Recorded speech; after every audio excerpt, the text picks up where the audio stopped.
중독 심리 상담소 미친 변기.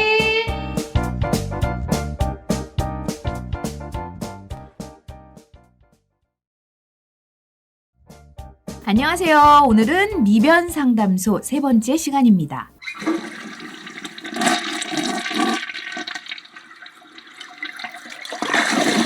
어느덧 가을의 문턱에 접어든 9월이 되었습니다. 가을이 깊어가는 것처럼 날이 갈수록 저희 변기에 쏟아내시는 이야기들이 깊이와 울림을 더해가고 있습니다. 9월 한 달 팟빵에서 선정한 추천 팟캐스트에 저희 미친 변기가 선정되기도 했어요. 그동안 나눠주신 분들과 또 함께 그걸 듣고 공감하고 같이 아파했던 모든 분들과 함께 더 솔직하고 진솔한 변기가 돼야겠다, 이런 생각을 또 해보게 됐습니다. 안녕하세요, 휴지님. 안녕하세요. 네, 저희가 추천 팟캐스트에 선정이 됐네요. 마냥 좋아. 저희가 이름은 좀 자극적인데 내용은 깊이가 있잖아요. 그럼요. 그런 걸 좀 아신 거죠. 그렇지. 네. 날이 갈수록 나눔도 좀 더 이렇게 나눠주시는 분들도 깊이가 있는 것 같고 사실 많이 배우게 되는 그런 또 시간들이 아닌가 싶어요. 근데 생각보다 추천 팟캐스트에 좀 빨리 떴다는 생각도 제 안에 좀 있어요. 왜냐면 난 좀 더 이렇게 에피소드도 더 많이 쌓이고 이렇게 깊이 있는 것이 더 많이 나오고 그렇게 됐을 때쯤 이제 저는 이 미친 변기의 그런 인기들을 실감하지 못하고 있던 거일지도 모르죠. 근데 이게 추천 팟캐스트에 나타났을 때 우리가 그렇게 했었나 이런 생각도 들기도 하거든요, 사실. 저는 근데 이게 진짜 이런 건 없다고 생각해요. 물론 방송에서 요즘 뭐 이렇게 TV나 이런 데서도 연예인들이 본인이 이만큼 뭐 이렇게 힘들고 아팠다 이런 내용들이 사실 요즘에 이게 약간 트렌드처럼 많이 나오잖아요. 맞아요. 힐링의 주제를 가지고. 근데 그래도 이렇게까지는 얘기 못해. 우리 막 봐. 얼마나 솔직해요. 진짜 여자고 남자고 할 것 없이 여기 나와서 물론 이렇게 화면으로 나가지 않으니까 좀 더 용기 있게 이야기할 수 있긴 하지만 그래도 이렇게 솔직하게 나도 얘기해 본 적이 없어요, 어디 가서. 그러니까 이렇게 솔직하게 자신의 이야기를 하는 데가 없다는 거죠. 그렇구나. 그래서 거기서 이 미친 변기가 독특하면서 좀 파격적이면서 따뜻한 그런 요소를 가지고 있다, 이렇게 좀 자부하고 싶어요.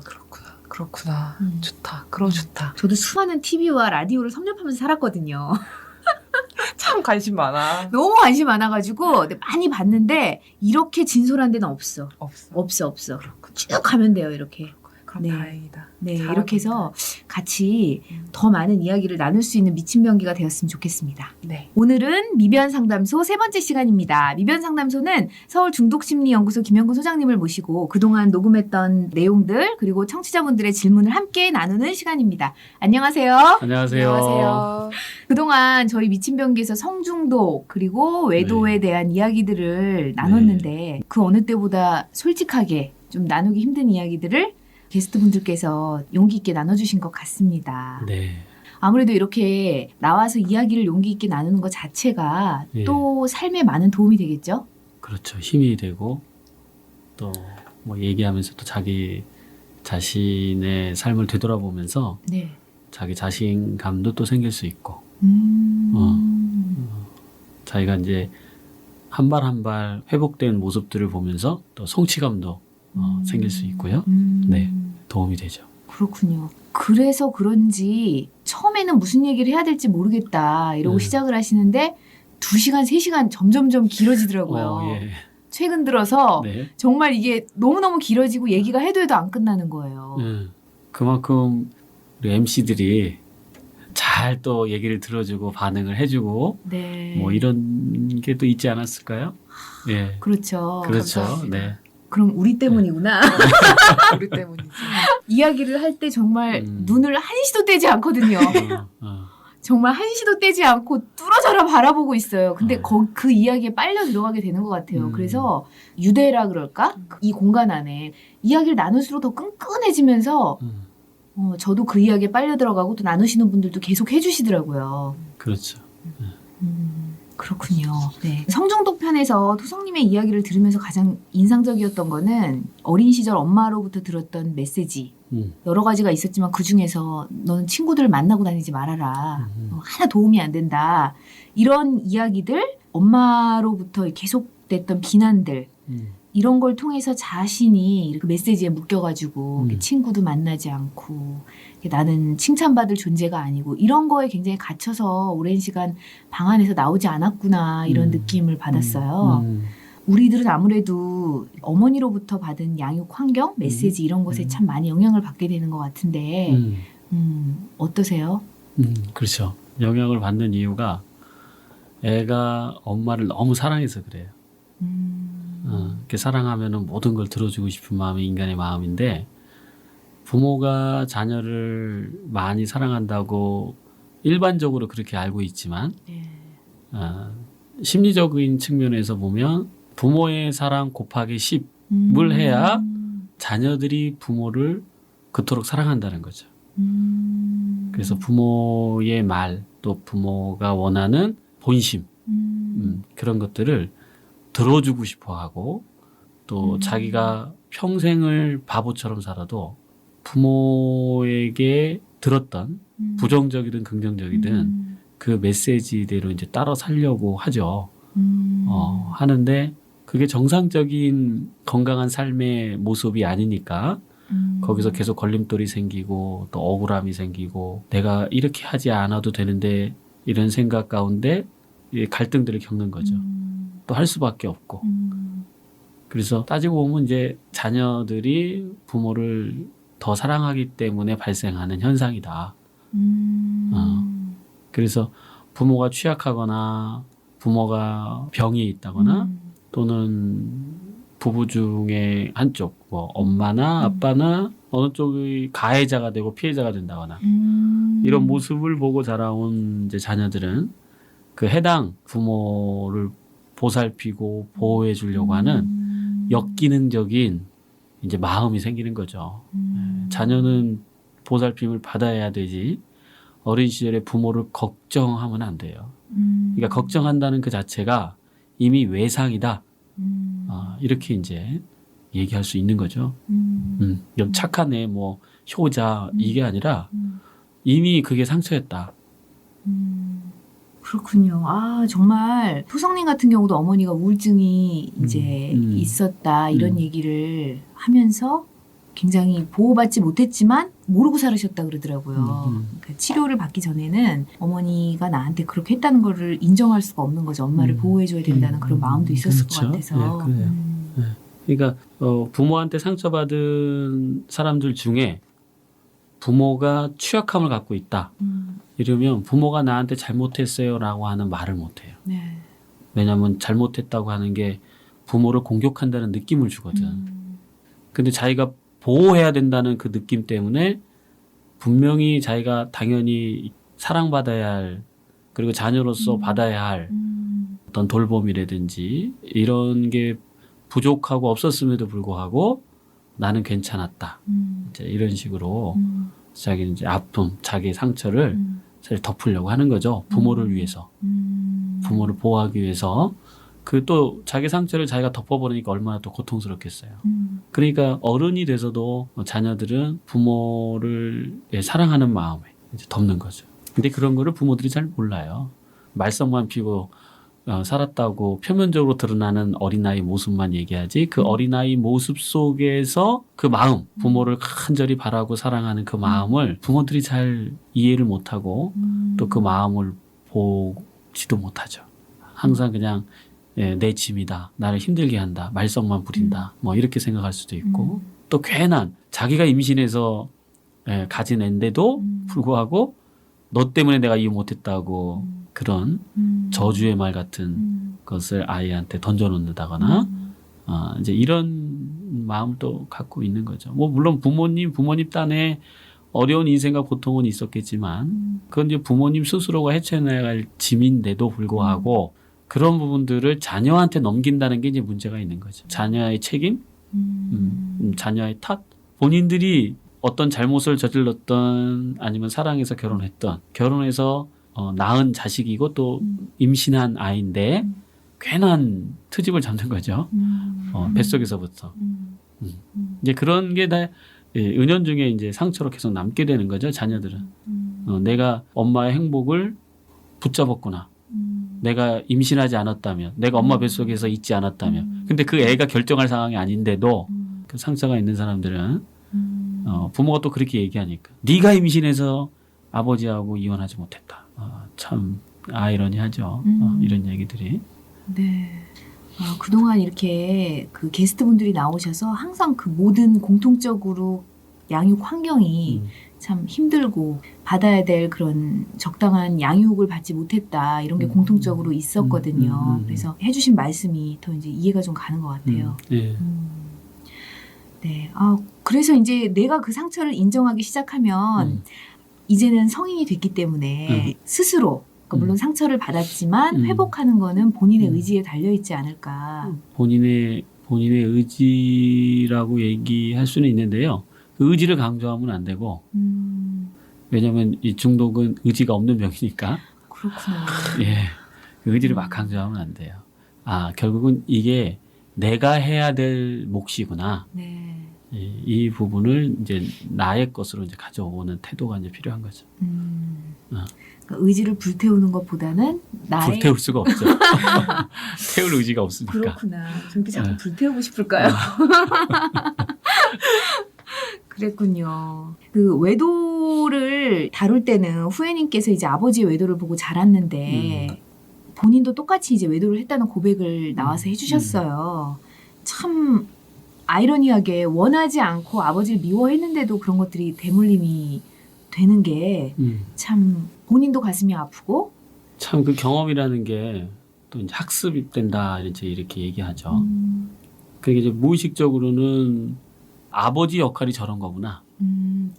무섭다. 네. 네, 자연스럽게 그게 옳고 그름이냐라고 하는 것을 자라면서는 알겠지만 부모가 아빠가 됐을 때, 그러니까 자기가 또 아빠가 됐을 때 그 아빠의 역할이 바람피는 거에 하나가 들어가는 거죠. 자연스럽게 그냥. 물론 옳고 그름은 아니고 해야 돼서는 안 되는 거지만 그런 충동들이 일어나게 된다는 거예요. 좀 무섭네요. 예. 예, 의식적으로는 그렇게 아버지처럼 살지 않겠다고 하고 성장을 했을 텐데. 그렇죠. 그게 이제 미움이죠.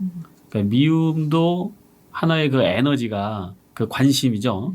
관심이 쏠리는 거죠. 그 아버지의 행동의 결과로 인해서 가정의 파괴나 내가 고통스럽고 괴로웠던 거 이러면서 아버지한테 이제 막 억울함도 들고 분노도 드는데 그게 어느 순간 아버지의 그 요소가 내 안에 있다는 거죠. 내 안에 있기 때문에 또 그런 외도를 할 수 있는 그런 충동도 올라오고 이런 거죠. 그렇군요. 그래서 아마 후배님께서 이제 말씀을 하실 때 그 중심을 잃었다. 나도 모르게 그런 표현을 그렇죠. 하셨는데. 그럴 거예요. 네.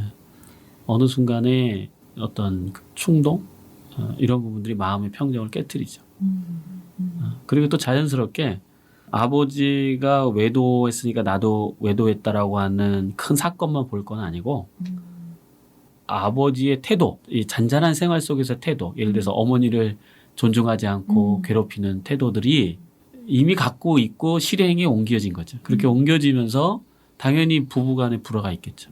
그렇게 되면. 네. 그러면서 아버지도 탈출구를 외도로 찾았듯이 나도 그 탈출구를 외도로. 그 외도라고 하는 것은 그러니까 아내에 대한 공격성이 이제 담겨져 있기도 하고 또 궁극적으로는 아내 뒤에 숨어 있는 또 어머니에 대한 그런 공격성도 있을 수 있죠. 그렇군요. 알면 알수록 참 사람의 삶이라는 게 참 복잡하게 얽히고 설켜 있지 그렇죠. 않나. 복잡합니다. 네. 야, 이게 진짜 단순히 어떤 한 가지 문제, 한 가지 상처 이게 아니고 여러 가지가 이렇게 그렇죠. 다 연결이 돼 있는 것 같아요. 예, 그렇죠. 그 연결돼 있는 것과 통합된 모습들을 이제 볼 수 있어야 되겠죠. 그렇군요. 좀 저희가 녹음했던 그런 부분에 대해서 좀 더 이해가 많이 되는 것 같네요. 저희 외도나 성중독에 관련돼서 저희가 질문이 온 게 있어서 네. 이제 좀 여쭤보고 싶어요. 네. 외도에 관련된 질문인데요. 결혼 12년 차입니다. 네. 결혼하고 1년 후부터 남편의 외도를 알게 되었고 그 후에 7년간 사귄 여자가 있다는 것도 알게 되었습니다. 남편은 나중에 모든 걸 용서해달라고 했고 둘째를 가지면 나아질 것 같아서 둘째를 낳았고 근데 지금 이제 6년이란 시간이 흘렀고 내가 이렇게 해주면 남편이 바뀔까? 저렇게 해주면 바뀔까? 그래서 시댁에도 잘해줘 보고 좋은 옷을 입혀주고 좋다는 건 다 남편에게 해줬는데 결국 돌아오는 거는 계속된 외도와 이제는 폭력까지 그렇게 쓰는 상황이 됐어요. 그런데 이혼할 자신이 없습니다. 이혼한다고 하면 아이를 빼앗길 것이고 나에게 보복할 것 같고 지구 끝까지 쫓아와서 나를 때릴 것 같은 그런 두려움. 근데 이대로 살아야 하는 건지 어떤 방법을 써야 하는 건지 아무런 판단이 되지 않습니다. 이런 질문이 왔어요. 그래요. 그 되게 이제 그 동반의존증을 이제 갖고 있는 그 사람들의 전형적인 모습이죠. 네. 그 동반의존증이라고 하는 것은 남편에게 내가 사랑을 많이 주면 남편이 변할 거야. 이러지만 남편은 변하지 않고 점점 더 심해지죠. 이제 그런 생각을 갖고 있는 거예요. 내가 남편을 변화시킬 수 있다고 하는 그 생각. 이게 이제 매우 위험하죠. 그러니까 우리가 변화시킬 수 있는 대상은 오로지 나 자신이지 네, 타인을 변화시킬 수는 없습니다. 그래서 막 힘드니까 뭐 헤어지지도 못하고 헤어지지 못하는 게 그게 동반의존이거든요. 그렇구나. 네, 자기가 버려진다는 느낌을 가져요. 네. 동반의존은 헤어진다고만 생각하면 유기불안이 생겨요. 그래서 그 불안 때문에 합리화를 막 하죠. 자식 때문에 못 헤어져. 저 사람이 무서워. 뭘 칼 들고 쫓아올 것 같아. 뭐 이런 식으로 해서 실질적인 불안은 자기가 버려진다는 불안 때문에 그것을 이제 느끼기가 이제 두려운 거죠. 그래서 이런 상황을 해결하는 것은 남편을 변화시키기보다는 아내 자신이 변화해야 됩니다. 그 동반의존증이라고 하는 또 의존성이라고 하는 마음에서부터 건강한 내가 독립할 수 있고 또 내가 그 동반의존에서 벗어날 수 있는 상태. 이게 동반의존 상처거든요. 그러니까 상처를 치유를 받으면 치유받으면서 본인이 어떻게 살아야 되는지 결정을 할 수 있어요.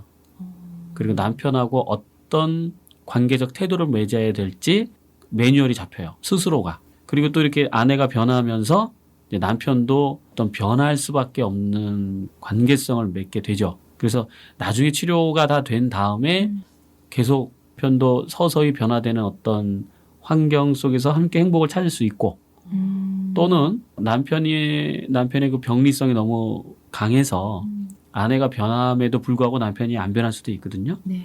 그렇다면은 자기가 이혼을 그때 가서 선택할 수도 있고 그래서 자기의 아픔과 자기의 어떤 상태를 보고 이것을 치료해 나가는 게 더 현명합니다. 그렇군요. 지금은 많이 두렵기 때문에 당장 이혼을 해야 되나. 근데 이혼하기는 두렵고 이런 갈등이 있는데 근본적인 아픔을 치료하는 게 그렇죠.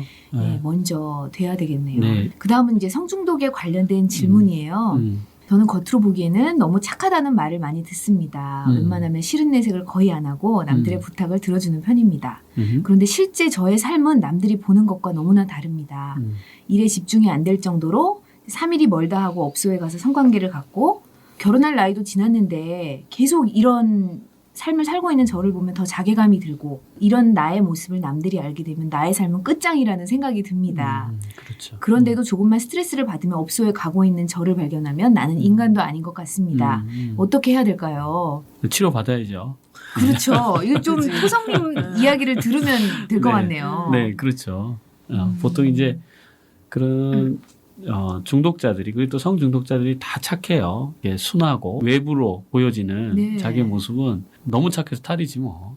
너무 착해서 네, 너무 선하고 기독교인이라면 만약에 신앙심과 믿음이 굉장히 좋게 보이죠. 또 왜 착하니까 거기 안에서도. 근데 그렇게 외부에서 자기를 보는 선한 면을 피드백을 계속 받는데 자기 안에는 막 이렇게 쓰레기 같은 느낌들을 잔뜩 네. 갖고 있거든요. 네. 그러니까 여기서 이제 이중성이라고 하는 그 괴리감이 계속 시달려요. 힘들죠. 누구한테 말할 수도 없잖아요. 그 자기는 사람들이 봐줄 때는 되게 선한데 네. 자기는 아니니까 네. 자기 모습은. 그러니까 거기서 점점점 움츠러들고 사람을 만나는 게 두렵고 또 내가 이중성이라고 하는 이런 가식적인 느낌 때문에 또 다른 사람을 계속 속이고 있다는 것 그것도 두렵고 그래서 자기의 어떤 상태를 좀 나누고 고백할 필요가 있습니다. 그래서 뭐 이런 에세이 모임도 있잖아요. 네. 이제 네. 그런 데 나와서 자기 얘기를 받아주지 못할 사람한테 얘기하면 안 돼요. 그런 거는. 아무한테나 얘기하면 그렇지. 안 아무한테나 되고. 얘기하면 안 되죠. 네. 근데 자기 얘기를 받아줄 수 있는 공간이나 그 사람들에게 이제 나눌 필요가 있고요. 얼마 안 있어서 이제 그 성중독 무료 전화 상담을 지금 개설 준비 중에 있어요. 네. 그래서 서울에 있는 사람들은 여기 그나마 이제 나와서 자기 힘들고 어려운 점을 나눌 수 있는데 뭐 지방이나 맞아요. 뭐 이런 데서는 이제 못 나오기 때문에 네. 그래서 선임자, 이제 경험자가 회복된 사람들 중심으로 해서 그 무료 전화 상담을 일정 시간 정해놓고 그러니까 매주 한 번씩 네. 이런 좀 기회를 네. 가져보려고 지금 계획 중에 있어요. 그러니까 그런 분들은 네. 이런 전화가 개설이 되면 네. 자기의 어떤 상태나 이런 것들을 이렇게 얘기하면 참 도움이 됩니다. 네. 예. 근데 이제 가끔 사람들이 그런 얘기해요. 뭐 이렇게 말한다고 그게 뭐 얼마나 나아지겠습니까? 네. 근데 나아져요. 나아집니다. 예. 꼭 또 어떤 누가 막 억지로 나를 뜯어 말려주고 고쳐주고 이러지 않아도 일단 시작이에요. 회복과 치료라고 하는 시작은 내 감정을 언어로서 표현하고 나타내는데 그 시작이에요. 그러니까 이걸 했다고 해서 다 낫는 건 아니고 네. 이제 치료의 시작에 한 걸음 내가 걸었다. 이렇게 생각하시면 되고 자기가 충분히 이렇게 나누다 보면 조금씩 자기 아픔을 좀 볼 수 있고 내가 왜 이런 현상을 갖게 되나 이런 것도 이해도 될 수도 있고 그래서 도움이 됩니다. 그렇군요. 이렇게 처음 이야기하는 게 참 두렵고 용기가 안 나지만 그 한 걸음을 떼고 나면 또 이제 자신 있게 또 용기 있게 더 걸어갈 수 있지 않을까. 그렇죠. 네. 예, 그런 생각이 듭니다. 네. 감사합니다. 오늘도 미변 상담소를 통해서 그동안 나누었던 이야기들 좀 정리하고 네. 이해하는 시간이 되었던 것 같습니다. 네. 예, 앞으로도 계속해서 이혼이라든지 아니면 중독자의 아내 또 중독자 가정의 자녀들에 대해서도 저희가 좀 더 이야기를 나누면서 구체적인 나눔과 고백을 이어가도록 하겠습니다. 좀 더 안내를 해드리면 저희 서울중독심리연구소에서는 익명의 성중독자들을 위한 SAA 모임이 있습니다. 고백을 안전한 곳에서 하고 지지를 받는 것만으로도 굉장히 회복에 도움이 됩니다. 그래서 매주 금요일 저녁 7시고요. 성중독에 어려움이 있으신 분들 전화나 이메일로 참여 신청을 하신 후에 누구나 참여하실 수 있습니다. 예, 사이트를 안내해 드릴게요. www.sri.or.kr 성중독 심리연구소로 오시면 좀 더 구체적인 안내를 받으실 수 있습니다. 그 외에 성중독에 관련된 책, 저희 연구소에서 발간된 성중독의 눈이라는 책도 인터넷으로 구입하셔서 좀 더 많은 정보를 얻으실 수 있을 것 같습니다. 예, 우리의 아픔을 공유하는 화장실 미친 병기는 계속됩니다. 참여 신청을 원하시는 분은 saip75@mail.net 다음 메일로 자신의 아픔과 회복에 대한 이야기를 보내주시면 됩니다. 예, 지금까지 미변 상담소였습니다. 감사합니다. 감사합니다. 수고하셨습니다.